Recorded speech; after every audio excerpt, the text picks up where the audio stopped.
How much I owe, how much I owe. 100 years may come and go, but still how much I owe.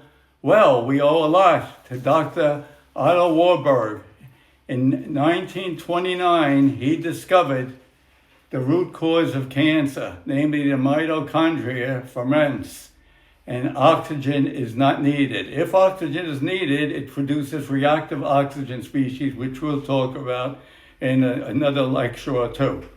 In any case, Dr. Seyfried now showed the other cause of cancer, which is glutamine, which is a non-essential acid produced by the body, amino acid, and but it's essential for cancer.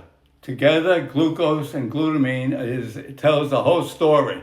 If you stop glucose and glutamine, you could cure cancer, but of course you might die because glutamine is needed for the immune system and the gut.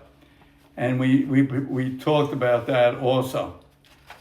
Finally, the other person on here is Ludwig, and he's known as the sugar doctor, and it says all sugars are bad, and particularly fructose. It's not even a food, he claims, and shows evidence. All these authorities here do professional papers, and this is the type of papers I go over. And of course, I try to give a physics slant because my background is mathematics. In any case, getting back to Dr. Warburg, the original person who found the cause of cancer, and the main lecture really is this tree, lecture 3. And it shows that there is one cancer at the trunk of the tree, and you could get rid of it by stopping glucose and doing the push-pulse method by Dr. Seyfried, where he uses ketones, and we spoke about that also. This is a summary. I'd like to just go over the lectures. Lecture 1 was heavy load, and we talked about Dr. Otto Warburg. Lecture 2, remember when, and that was Dr. Seyfried. Lecture 3, bewitched, bothered, and bewildered. Yes, because I was bewitched by the standard of care. And there's where I showed the tree, lecture 3, like the main lecture.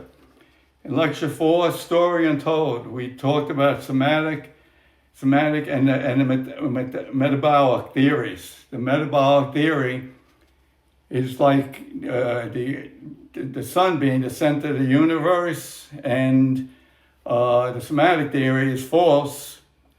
It's not that genes don't play a part. They play a part. They give a probability of cancer occurring, which is never 1. It's never 100% causal. The probability is less than 1. But together with other abuses, like the diet, eating bad foods and sugar and stuff like that, juice, very bad, this together enables you to get cancer. And we had talked about the blood system in lecture 5, life is but a dream, and we saw the car where healthy foods should be eaten, namely protein, fats, and minimize carbs all the time. And we saw that the blood system does not have any mitochondria in it. It's the bones, but the bones make the blood, the red blood cells. Then we saw that a broken down car,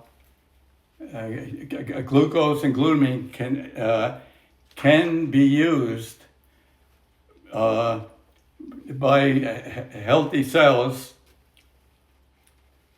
but unhealthy cells, it's very bad, and not only for for cancer, but for other chronic diseases.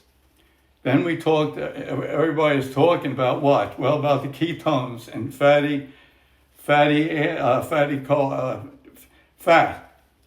acid. And we saw that healthy cells could use ketones and fatty acid, but not cancerous cells. Then we saw the masquerade is over, which specified that cancer cells cannot use fatty acids or ketones. It's never too late. We talked about measuring the GK index, and we saw urine. You could do it by a urine, your breath, or by blood. The blood is the most accurate. When we saw wheat 3, that was Apple, Toto, and me. 3 of us had cancer. The 2 dogs and me were all on the ketone diet. And of course, they could be kept on eating like raw meat and stuff like that. For me, it's of course harder. Okay, and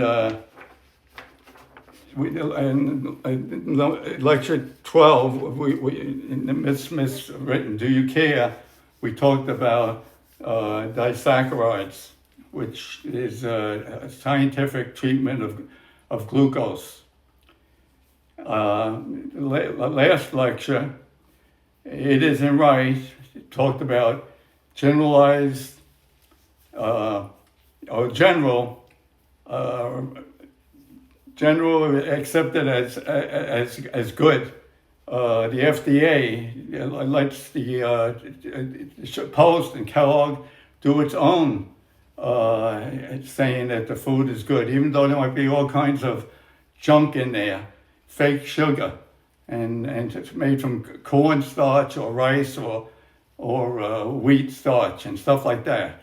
They hardly ever use sucrose because it's more money. Okay, thank you for listening. All right.